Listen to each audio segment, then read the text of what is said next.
तो चलिए, एक प्रश्न है, भारत में चावल धान का उत्पादन एवं वितरण का विवरण दे। सब्जेक्ट है ज्योग्राफी, चैप्टर का नाम है भू संसाधन तथा कृषि। तो ये बड़ा महत्वपूर्ण प्रश्न है परीक्षा के दृष्टिकोण से, ठीक है। आप सभी लोग बड़ी ध्यान से थोड़ा सा इसको पढ़िए और समझिए। इसको 13 पॉइंटों में क्या किया गया है, बांटा गया है, ठीक है। तो कहता है कि चावल, देखिए सबसे पहले क्या है, हम लोग के मतलब भारतवर्ष के पूरी दुनिया में जीवन में 2 फसल बड़ा इंपॉर्टेंट है, चावल और गेहूं। लेकिन सबसे अगर पहला है क्वेश्चन में कि प्रमुख फसल कौन सा है, तो चावल सबसे पहले, और दूसरा फसल गेहूं। तो पहला है चावल। धान भारत की प्रमुख फसल है। क्या है? धान भारत की क्या है? प्रमुख फसल है। दूसरा प्रश्न है, चावल उत्पादन में भारत पूरे विश्व में कौन सा स्थान है? दूसरा स्थान है। कौन सा स्थान है? दूसरा स्थान है। फिर कहता है, और पहले स्थान पे कौन है? पहला स्थान पे चीन है आपका। चीन में भारत से भी ज्यादा चावल होता है, ठीक है। तीसरा पॉइंट है, चावल उष्ण क्षेत्र में होता है। उष्ण का मतलब गर्मी, ग्रीष्म, और उपोष्ण का मतलब जहां थोड़ा सा गर्मी और ठंड हो, दोनों वहां पे होता है, उस क्षेत्र में होता है उपज। 3 पॉइंट। चौथा पॉइंट, तापमान, जिसको टेम्परेचर कहते हैं अंग्रेजी में, ये बड़ा इंपॉर्टेंट है। 20 डिग्री सेल्सियस से कितना degree Celsius? 27 degree Celsius. Good, आप लोग पढ़े हैं पिछले क्लास में भी, अभी भी। वर्षा बड़ा इंपॉर्टेंट है इसमें, क्योंकि गेहूं के फसल में अगर वर्षा थोड़ा कम भी हो तो चलेगा, लेकिन चावल के खेती में वर्षा का बड़ा मतलब मोल है। कहता है 150 सेंटीमीटर से कितना? 200 सेंटीमीटर तक वर्षा होना चाहिए। भूमि कैसा होना चाहिए? तो सबसे पहले भूमि समतल होना चाहिए। समतल मतलब एक समान। दूसरा, चिका, दोमट, ये मिट्टी क्या है?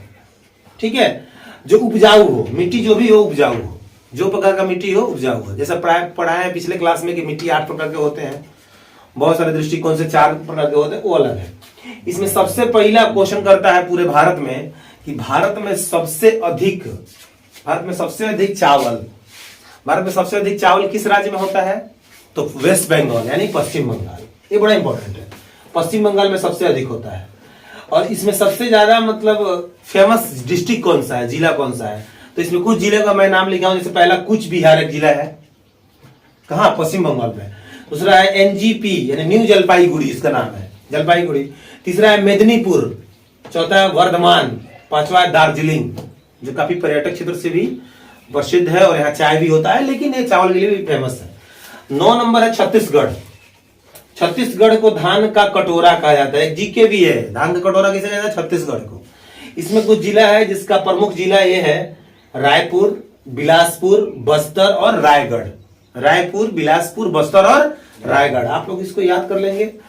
कहा गया है कि एक चीज को, किसी एक क्वेश्चन को 10 बार पढ़ने से याद होता है, लेकिन 10 क्वेश्चन को अगर एक बार पढ़ाएगा तो याद नहीं होता है।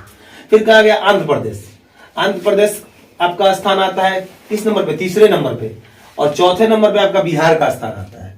तो बिहार में कुछ जिले जैसे मुंगेर, पूर्णिया, मुजफ्फरपुर और भागलपुर, ये सब डिस्ट्रिक्ट में चावल बहुत ही अग्रणी जिला है सब। और इसमें अंतिम है 13 नंबर में उत्तर प्रदेश। उसके बाद 14 मान लीजिए नंबर टॉपिक पंजाब, तमिलनाडु, उत्तराखंड की राजधानी देहरादून। तो ये सभी जगह क्या है? ये सभी जगह चावल होता है। और इस तरह से आप ये इतने टॉपिक में पढ़ाया गया है, 13 टॉपिक में। आप सभी इसको अच्छे से देखिए, एक बार नहीं 5 बार देखिए, 10 बार देखिए, याद करिए, हमेशा आपके लिए फायदेमंद रहेगा। चलिए ठीक है, फिर जय हिंद, जय भारत।